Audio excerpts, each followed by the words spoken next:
Alright, I am back with another video, and today we are doing the next in the Deity build series, Tyr, the only Norse god to be worshipped in Faerun, at least as much as they are. He is basically the god of justice, flat out. I know Bahamut is also kind of the god of justice, but Tyr definitely holds that title in a slightly higher regard compared to Bahamut. And again, being one of the only gods from another pantheon to be worshipped actively in, I guess, not just Faerun, but all of Toril, is quite impressive. Now, Tyr is a god who is completely righteous. He detests any forms of duplicity, trickery, rule-breaking, and just destruction for the sake of destruction. He is basically your...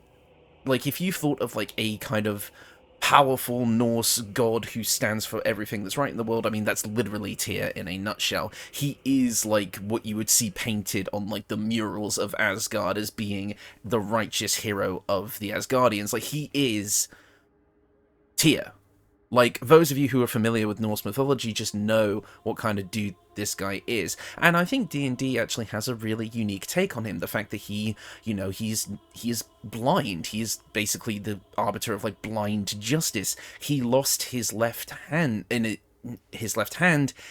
a, you know, an act of complete self-sacrifice. He is a god that is all about pushing through and fighting for what is right, no matter the cost to yourself, and I wanted to capture that spirit here.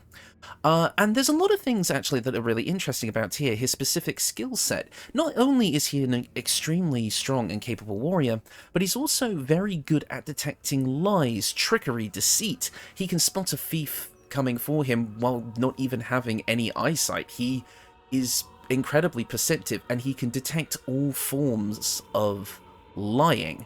So not only is he a incredible warrior, he's also, in all sense of the word, an amazing diplomat in a weird way.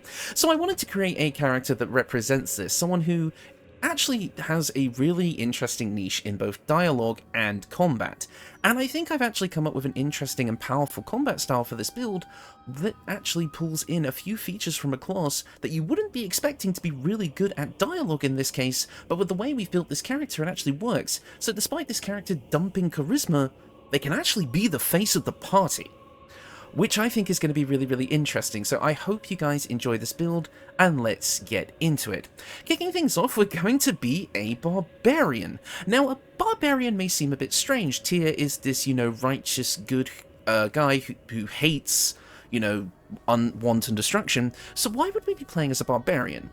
Two words: righteous fury. I don't believe this guy is a scream your head off barbarian who is going to knock around everything in sight, just brutalize people for the heck of it. I believe we're taking that kind of push through adversity and evil, no matter the cost to yourself, quite literally. It's strengthening our body through sheer righteous fury and resolve, allowing us to take hits, protect others, and storm right through the bad guys and get the job done. A hero in the same way the Hulk would be a hero, but less destructive than the Hulk, in a kind of way like that. And I actually think it works out really nicely, because you would be surprised how many Barbarian features actually work, lore-wise, for a Chosen of Tyr. Again, leaning into that you cannot trick me kind of aspect. As for the background, I went for Acolyte, and there's actually a good reason for this. I believe the person who follows Tyr would actually be quite a religious person, so giving us access to religion makes a lot of sense. But I also think that insight is extremely important, because again, Tyr has this whole thing about detecting lies. I want him to be able to do that. So being able to pick up both insight and religion actually made a lot of sense, and I do think this guy would be quite religious. I think if he lived in Baldur's Gate, he would come to Stormshore Tabernacle, which is where we are, to worship the statue of Tyr before doing his diligent duties. Perhaps he worked as almost like a, not quite a weapon for hire in this traditional sense, but I definitely think he would work with like the Flaming Fist and the Guard of Baldur's Gate to be able to punish evildoers. Whether or not those people are actually explicitly evil all the time is kind of up to, you know, the interpretation. I mean, we know that the Flaming Fist may or may not always be exactly righteous in their acts, and maybe this guy doesn't always realise that, but he does have a decent chunk of wisdom in this build, so maybe he kind of sees through the lies a bit. Maybe he's combating the Flaming Fist because he thinks that what they're doing is unjust. I mean, hell, you make the character. I'm just setting the guideline.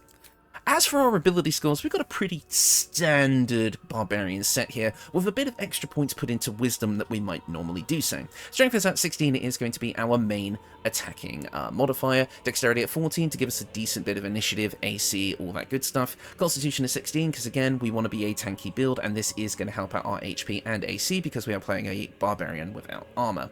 Intelligence is at 8, purely because we don't need it. Wisdom is at 12, for all the reasons I've kind of said. It helps with our insight, it helps with, you know, a bunch of other stuff related to dialogue, and it helps with saving throws. However, again, we're going to get some help with saving throws through our Barbarian features as well. And finally, Charisma is at 8. As much as I would like this build to have a little bit of Charisma, with the way I've set things up, we don't actually need it. So I'm quite happy to move forward with the stats as they are. Now, next up, as with all of the deity builds that have a deity that can be selected in-game, we are going to be going for a dip into Cleric. Now, as for our subclass, Tyr has 2 domains, War and Order, and as much as I would love to use Order, we don't have access to it in this game without mods. So, we're going to be picking up War Domain, which is actually going to be kind of nice for our playstyle. We get access to 2 spells, Divine Favour and Shield of Faith. We're a Barbarian that's going to be raging, so these aren't always going to be useful to us. However, what is useful is War Priest. You all know what this does.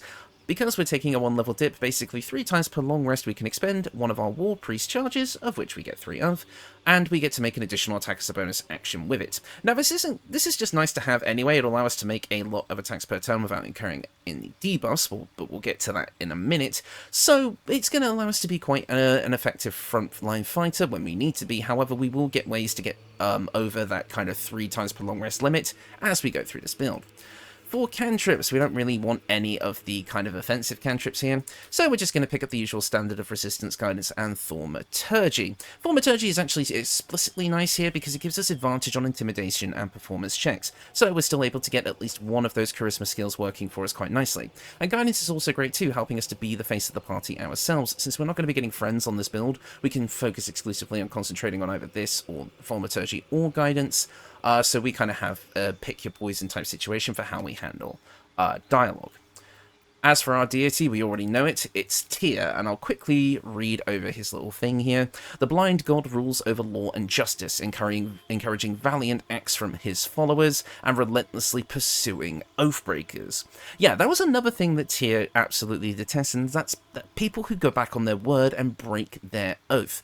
So any oathbreaker paladins in this dude's vicinity are getting bonked on the head with the hammer.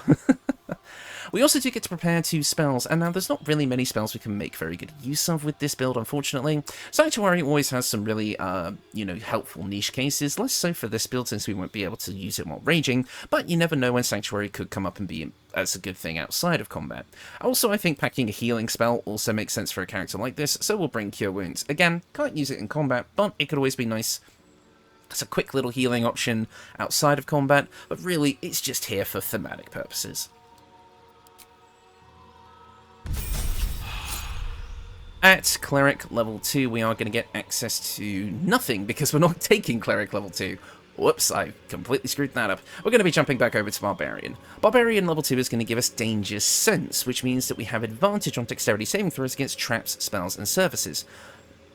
So basically, I think this kind of works as well. Again, Tyr is very, very good at perceiving things, and I think he would pass that on to his Chosen. So Danger Sense, while I usually just gloss over this ability, thematically, it actually is really, really nice for this build.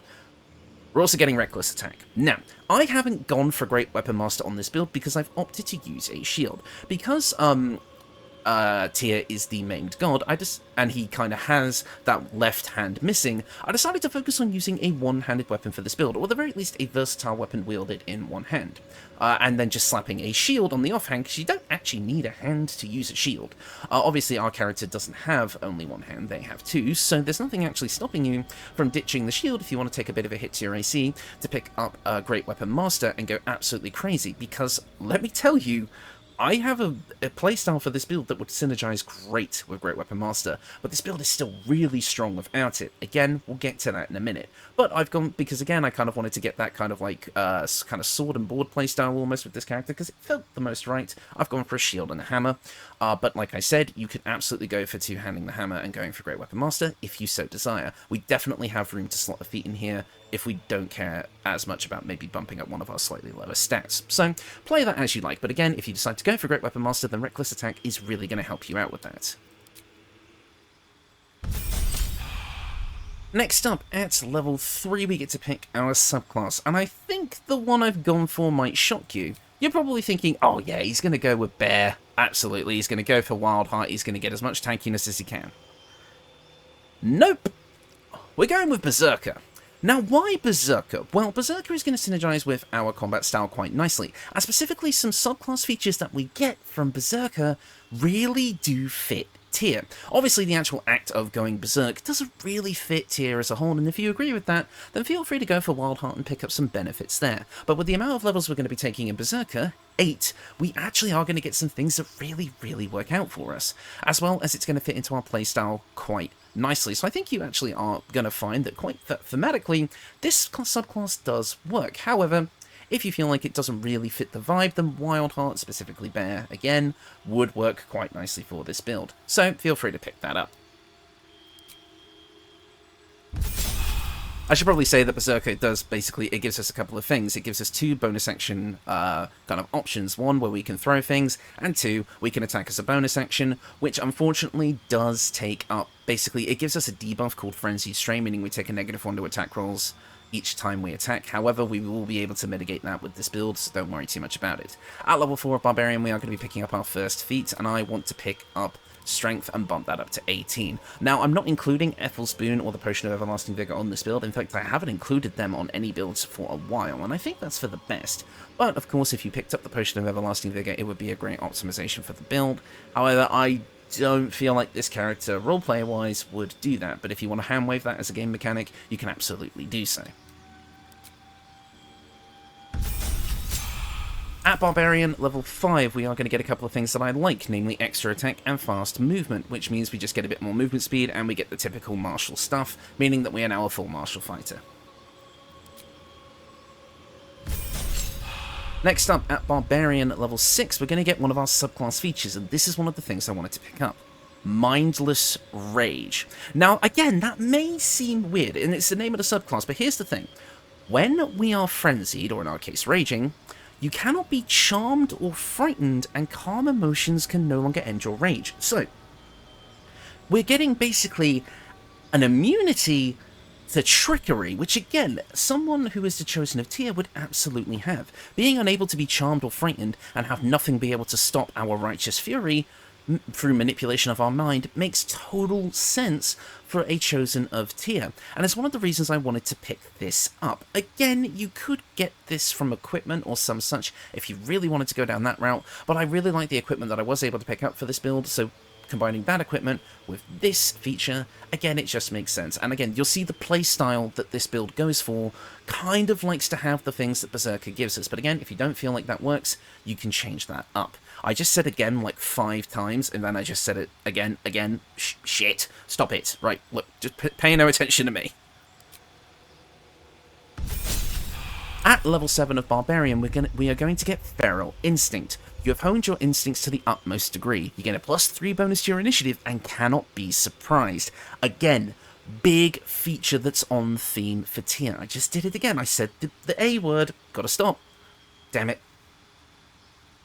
I keep doing it. I keep saying it. Again. I keep saying again. Stop. I'm going to stop picking it out now. But like I said, Tyr cannot be surprised. That is kind of his whole thing. He is able to detect things happening around him very, very easily. No thief could ever pickpocket him. No sniper could ever shoot him because he would just dodge. He was incredibly capable of noticing deception and trickery around him. So making it so you cannot be surprised in combat and also gain a +3 bonus to initiative is great. Yes, technically we could have got this out of the alert feat, but again, I kind of would like to be able to pick up other more useful feats, or well, I say more useful. Alert is a useful feat for art, but for our purposes, when we could just get it from a class feature, it doesn't really make sense to pick up alert. But I quite like this here. Yes, the initiative bonus isn't as high as alert, but I think it works perfectly for what we're trying to do here. So was quite happy to grab this. Like I said, it's really, really on theme. For our final level up Barbarian, we are going to get a new feat, and for this, like I say, you can do what you like. Great Weapon Master would be great if you decide to drop the shield. I could see you also picking up something like Savage Attacker or Tough. These could all work. But I think I am just going to take an ability score improvement, and you have an option here. Depending on the equipment you want to choose for this build, you can either get a +2 to Strength, a +2 to Dex, or a +2 to Constitution.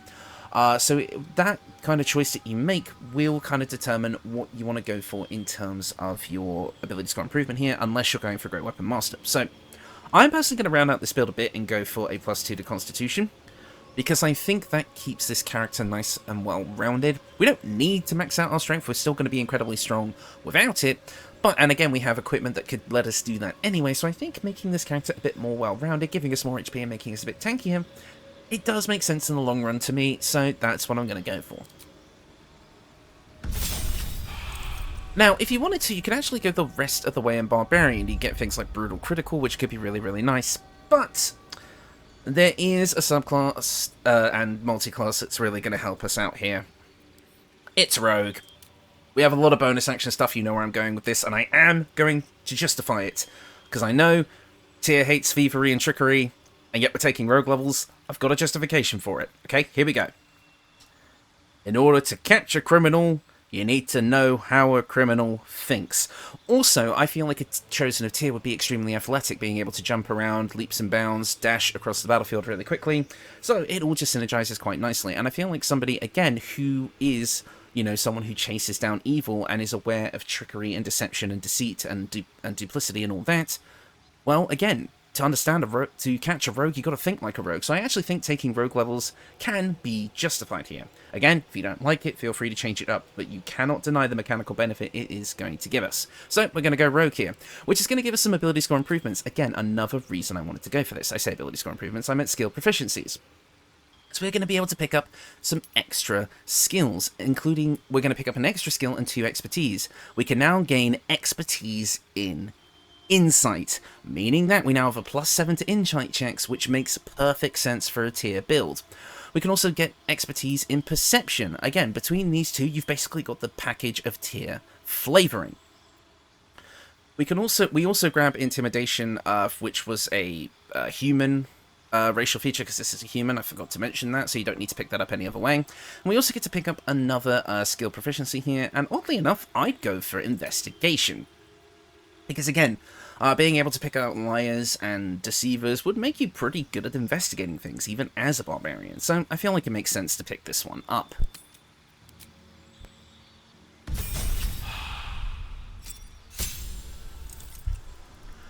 Next up, at level 2 of Rogue, we are going to get access to bonus action, hide, dash, and disengage through cunning action. Now, the most important one here is dash, because it is going to make a cornerstone of our playstyle. We are going to get a ton of power out of this feature, and again, getting that extra movement speed is great, but you'll see what I mean when we get to the equipment section. And finally, you all saw this coming, we are taking the Thief subclass. Now, I've already made my justifications for this, at least lore-wise. If you don't agree with me, then change it up, but getting that extra bonus action is pretty damn nice. And that is the build. What you're going to be getting out of this is, of course, a pretty standard barbarian at the end of the day. You're just going to have a lot of resources available to you. You're going to have your big power attacks, you're going to have your tankiness, you're going to have your high HP pool, and you're going to have your unarmored defense giving you a decent chunk of AC. With the Berserker feature, you're going to be able to use your 2 bonus actions quite a lot alongside your War Priest charges, as well as getting a bunch of stuff from that 1-level type of cleric that is going to help in dialogue, such as thaumaturgy, guidance, and then also the rogue stuff giving us the bonus action dash, like I said, is going to be really, really useful. At the end of the day, this build is pretty simple to play. You just swing your weapon as much as you can until the thing has 0 hit points. But I feel like this build is actually going to be really interesting, again, when it comes to the roleplay side of things with the dialogue. So, let's get into the equipment and how we make that work. So, for our weapon, we actually have two options here. Both are weapons of tier. I'll get into the early game option first, which is the Sword of Justice. You all know this one. This is the Sword of Tyr that is carried by the fake Paladins of Tyr in the opening act, in Act 1, who are obviously hunting Karlach down. And of course, this guy would absolutely destroy those guys. Not only are you blaspheming his god, you're also lying and deceiving, which is the exact opposite of what Tyr likes, which actually makes those characters way more ironic when you actually think about it than I initially realised. But yes, the Sword of Justice is Tyr's weapon. It gives you access to Tyr's protection, basically a free use of Shield of Faith once per short rest as a bonus action, but unfortunately we're not really going to be making a lot of use of that because rage. So, but it's a great Act 1 weapon for us. A +1 greatsword, always nice, and it works with all our stuff, so might as well pick it up. But our main weapon, of course, is the Hammer of the Just, Tyr's other weapon in the game, found in Act 3. Tyr is often known as the Maimed God, a descriptor he shares with most victims of this heavy warhammer. Basically, this is a +2 warhammer that comes with an extra d4 of radiant damage on all of its attacks. This weapon deals an additional 1d6 of bludgeoning damage against fiends and undead, because Tyr hates fiends and undead. But it also gives us a really on-theme spell, once per long rest, Detect Thoughts. The best way to detect lies is to read people's minds, which is what Tyr can do, so we can do it now as well. Now, the only thing that sucks about this weapon is the fact that you have to steal it. You steal it from underneath Stormshore Tabernacle, which is where we are now. You basically take it from, like, the offerings to the gods, and you actually get a debuff for doing so. So I would definitely make sure perhaps Astarion is the one getting this for you, not you getting it yourself, so that he takes the debuff and you get the free weapon. Personally, I think if you are a cleric of the deity of the item that you are taking, you should not get that debuff, but unfortunately that's not exactly how it works in this game. However, once you get your hands on this weapon, you're not even going to care, because this thing is a beast, which we will be able to power up even more. Like I said, if you use Great Weapon Master, this thing already gets a +10. Damn. But we will have ways of getting a lot of power out of it. So let's keep going. Next up for our shield, we have the Sentinel Shield, which I can't remember if I've ever shown off on this channel before, but it fits really, really nicely for us. I wanted the shield anyway, and this one gives us a +3 bonus to initiative rolls and advantage on perception checks. Again, very, very on theme for Tyr, so I wanted to include it here. That kind of rhymed. So yeah, +2 to our armor class, which is always nice. Unfortunately, as this build stands right now, it only has 18 AC, but I'll show you how you can fix that up in a minute, because, well, let's get into the equipment. You may have already noticed something. First up, we have the Mask of Soul Perception, giving us a +2 to attack rolls, initiative rolls, and perception checks. Also, another usage of Detect Thoughts, but this one is every short rest. So 2 ways of casting Detect Thoughts per short rest, basically, and a +2 to everything that's on theme with Tyr, attack, initiative, and perception rolls. Like, nothing will escape you. That is awesome. Your perception's really high, your insight's really high. It just feels really cool that you are just this almost omnipresent, like, what's the word? Omniscient? I don't know. Basically, you're constantly aware of everything that's around you, even what other people are thinking, which I think is just really, really cool. And very atypical for a barbarian, so I kind of like how this build's theme and powers kind of contrast each other, but still make sense. So anyway, Mask of Soul Perception is absolutely what I go for, but before you get that, an early game option would be the Cap of Wrath. Basically, when you start your turn with less than 50% hit points, you gain Wrath for 2 turns. We have a lot of equipment available to us that gives us Wrath, and what Wrath does, as it's going to be quite important, you gain a +1 to damage with melee weapons for each turn of this condition remaining. This can stack up to 7 turns, so if you manage to get all of your stacks of Wrath, you gain a +7 to your damage. Chuck that in with Great Weapon Master, that's a +17. But how do we get that many turns of Wrath, as you lose a turn of Wrath every turn? I'll get to it in a minute. Now, as for our clothing, our main armor, I've actually got the default starting Barbarian clothes here. Now, the reason for that is, it looks badass. Looking at various depictions of Tyr on the Forgotten Realms wiki, he's often seen wearing some sort of almost like mixture of robes and armor, and this one kind of has like that shoulder guard kind of look here. You can kind of see we have a shoulder pad here with the sash with like the kind of robes flowing down onto the more kind of leathery armor bits of like the belt area and stuff like that. And I think it looks badass with a bit of that lush burgundy dye, I believe this is. So I'm quite happy with this look, and if you want to go for pure fashion, I'd just use this. However, there are 3 pieces of clothing here that I think would actually work better mechanically if you don't mind sacrificing some of the fashion side of things, and maybe you can cover it up with camp clothes, which I'll get to kind of at the end of the equipment section. First up, the classic The Enraging Heart Garb. This is also coloured in lush burgundy. This allows you to generate 2 turns of wrath when raging. So each turn you rage, you generate those 2 turns of wrath if you want to go that route. And it also gives you a +2 to Constitution, boosting up your AC and your HP. Entirely optional if you want to go for this. It's not actually going to make or break the build, but it would be very, very nice. I just think it looks a bit inferior for the kind of vibes that I was going for, but it still kind of has that vibe to it. So I personally, this would be my personal choice if you don't want to go with the fashion option. The other options that we have here are the Mighty Cloth, which would increase your strength by 2 and give you advantage on saving throws against being restrained, also giving you a unique class action called Bull Rush, allowing you to charge forward and possibly knock enemies prone and deal a 1d4 plus strength modifier of damage. I wouldn't use this too much, it's not that great, but I think it's actually kind of cool thematically, and also you gain, because you get Bull Strength, you also gain advantage on all strength checks. So overall, pretty nice, solid thing. Again, bumps us up to 20 strength if you want to go down that route. But there's also the Graceful Cloth, which is basically the dexterity version of this, giving you advantage on dex checks, increasing your dex by 2, giving you the same amount of AC, but maybe a bit better initiative rolls. You also gain +1 to dex saves, and your jump distance increases by 1.5 meters. Overall, probably the one I'd probably choose it would be the least likely to choose. I definitely think the Enraging Heart Garb is the best option if you want to go for a pure mechanical benefit, as well as keeping some of the fashion. But I just love the Barbarian clothes, man. Look at how this looks. I just like the way that looks a lot more, but I do think the Enraging Heart Garb is the best option mechanically. Next up, we have the Gloves of Missile Snaring. This basically gives any person the Monk's Deflect missile feature without the ability to throw the missile back. Basically, you can intercept missiles from ranged weapon attacks, reducing their damage by 1d10 plus your dexterity modifier.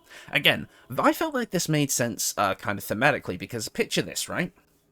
You're Tyr, or Tyr's chosen, and you have this amazing kind of ability to perceive and observe things around you without necessarily even needing to look like you are.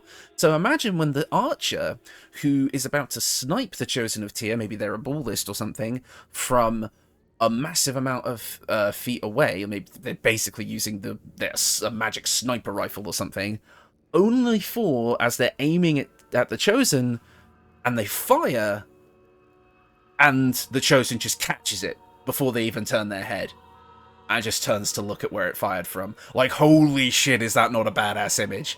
And the Gloves of Missile Snaring kind of capture that. Obviously, we don't get to completely nullify the damage, or maybe we can, actually, depending on how high the damage is. So, I don't know. It felt like it was pretty thematic to me. I quite like it as another way to be a bit more tanky against ranged attacks, but I can see the use cases for this being pretty niche. It's mainly a flavor option, but it's a great option to pick up in the early game, as you can get this from the very first vendor in the game, the one in the Druid Grove.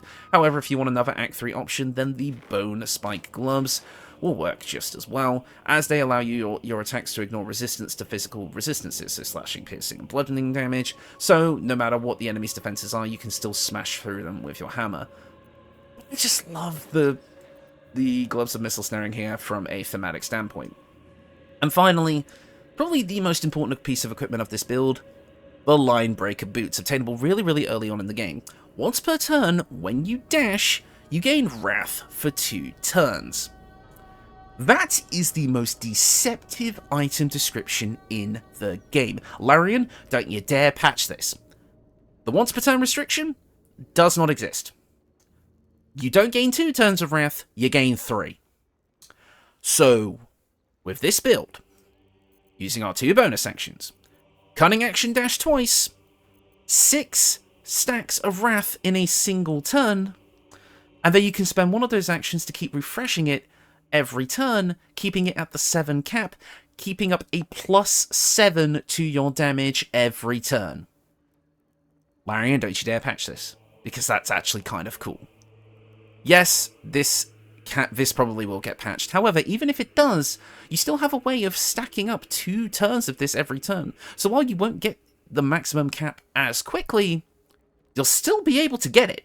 Which means that this strategy can actually be extremely lucrative even if this broken exploit does get patched. However, for us, it works out quite nicely. It's great fashion-wise, it gives us a pretty cool and unique way of giving ourselves a power boost, giving the build a unique mechanic, and as such, it's a strategy that can come online quite early, because even if you're not getting those rogue levels until later, you're not going to be using those bonus actions for much else in the early game, unless you really want to get those extra attacks off, so you can actually pick and choose what you want to do with your bonus action earlier on in the game as well. But once you get those rogue levels, I mean... I mean, it's just broken. It's powerful, but please don't patch it, Larian. I love this too much. Anyways, that is probably the most important piece of equipment on this build. Even if it does get patched, it will still be quite ludicrous in what it's capable of. Anyways, on to the accessories now. Uncovered Mysteries. It's another use to detect thoughts. I thought this was quite on theme, and as an early game option, it will definitely do the job before you get a lot of your main sources of detect thoughts, as our other sources come from the Mask of Soul Perception, which is an Act 3 helm, and the Hammer of the Just, which is an Act 3 weapon. So, Uncovered Mysteries being obtainable a bit earlier on in the game, giving you access to detect thoughts earlier on, is quite nice, but I would replace it once you get into Act 3 with the Fey Semblance Amulets, giving you advantage on Intelligence, Wisdom, and Charisma saving throws. Since Tyr was so great at detecting trickery, it makes sense to have advantage on saving throws that would result from, you know, enchantment and illusion spells. So I think that personally makes sense, and it helps make up for our slightly lower mental stats. Next up, the Eversight Ring. The wearer cannot be blinded. Do I even need to explain this one? Basically, Tyr is the blind fighting style given godly form, so it makes sense that this character that are chosen of Tyr cannot be affected by blindness. Things like darkness won't affect us, fog, anything that would blind us will not affect us. I think it just makes too much sense to not include this on this build rather than not. So definitely want to pick up the Eversight Ring for this one. And hey, if you've got that Double Sight Darkness Warlock in your party, well, you got 2 people who can use the Darkness Cloud now.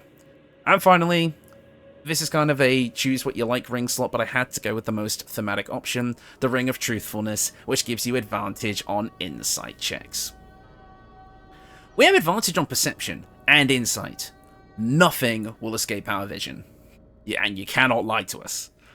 I really like this build's theme, can you not tell?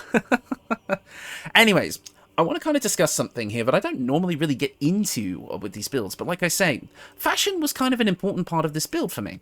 So which is why I've gone for the default Barbarian clothing. And of course, as I said, we kind of have these other armor options that, while they work, things like the Mighty Cloth just looks ugly as hell. So I'm going to talk about camp clothing for a minute. I've got a modded set of camp clothing here from the Extra Gear as Camp Clothing mod, giving us the Monastic Wraps sleeveless, basically this kind of almost kind of leather armor mixed with, you know, kind of like monastic robe kind of look going on, but it feels like a kind of calmer barbarian look, that kind of more righteous fury than like just blinding rage, so I feel like it works. Also packed in with the camp boots from the Citizens Camp Clothing mod, that kind of give us a nice feel here, so then you can wear whatever piece of clothing you want and still keep a pretty consistent look. But of course, if you want a vanilla option, I actually think that Halsin's camp clothing can work. Coloured in I believe this is Lush Burgundy again, you can kind of get a decent look out of it, as well as going for the kind of almost like sandal looking footwear here to kind of give you, like, again, like a look that, in my opinion, almost works. So if you're really wanting something other than, like, if you really want to use something like the Mighty Cloth or the Enraging Heart Garb, but you don't want the look, this is another option. But I think I would just, if you're going to take off the basic clothes, throw the Enraging Heart Garb on, and it will look fine. But yeah, that is the build. I think, thematically and lore-wise, this is the best Deity build I've ever done. That's not an exaggeration. I think as far as nailing like the abilities, with the roleplay and the combat capability, as well as introducing a really fun way to boost up your attacks in a way that kind of makes sense. Again, that righteous fury becoming this wrath that builds and builds until your attacks are so strong they could hammer down any evil. I really, really like this build thematically. We have a really cool way of being the face of the party as a barbarian, as well as having a ton of tricks up our sleeve to be able to make us a threat in all aspects of play. When it comes to Baldur's Gate 3, I don't know, I'm really, really proud of this one, more so than I think I've been with, like, any of the Deity builds in a long time. I haven't felt this good about a Deity build since the Dancer of Elistris, in terms of being as on theme as possible. There have been other Deity builds I loved, like the Timora one, where we were like a old grandma who loved to cook, or was that Yondala? That might have been Yondala. I might have got that mixed up. Either way, as far as Deity builds go, this is one of my favorites, and I really, really hope you guys enjoyed this one too, because I had a ton of fun making it and coming up with the lore for it and all of that sort of thing. As you'll be seeing from the combat footage now, this build, it takes a second to get going. Obviously, if you went the Great Weapon Master out and all that, you would have a lot to work with as far as just raw power. You would lose out on a little bit of AC unless you wanted to kind of optimize this further with things like the Everlasting Vigor Potion, and then picking up one of the pieces of equipment to bump up your stats and kind of go that route. But you don't really need to. Again, I kind of show off the weapon calc in the fight, and you can see that we're still getting like a plus 14 or 15 without Great Weapon Master with the hammer in one hand. So again, we're not even two-handing it, and it feels really, really fun to actually play in combat, just watching yourself like slowly build up power, almost like an anime character. Wait a minute. Hold on. I've been trying to figure out how to make a Dragon Ball inspired, like, anime protagonist, like, kind of monk build. Oh, but it only works with weapon attacks, not unarmed strikes. Yeah, that's the downside of Wrath. Does not work with unarmed strikes, which is stupid. It should. Oh, that would have been such a cool way to get, like, a charge up power. Maybe if I made, like, Trunks. Or, like, just a generic shonen protagonist, because they all, like, use swords. I go for, like, a longsword build that, like, builds up power. And, like, you get the rage as, like, a transformation, and maybe, like, stacking on, like, multiple things, like, maybe even, like, psionic backlash, or whatever it's called, the psionic overload, for like, the next stage up transfer. Holy shit. That's a build. That is a funny build. Oh, I might do that. Okay. You'll see that on the channel at some point. Maybe that'll be Monday's video, because that sounds friggin' awesome. Anyways, back to the actual build. Yes, anyway, as I said, really, really proud of this one. You'll see from the combat footage that this is just an extremely fun playstyle, mixed with a ton of fun lore, and actually playing through the game with this build, being a face of the party in an unconventional way, I think is going to be really, really fun. But anyways, I can feel my voice starting to go. I keep getting colds, man. What can I say? So I'm going to end off the video here. I mean, the combat footage wasn't exactly long this time, so hopefully between the start of the video and the end of the video, I've been able to play the full thing. So thank you all so much for watching, and I will see you all next time.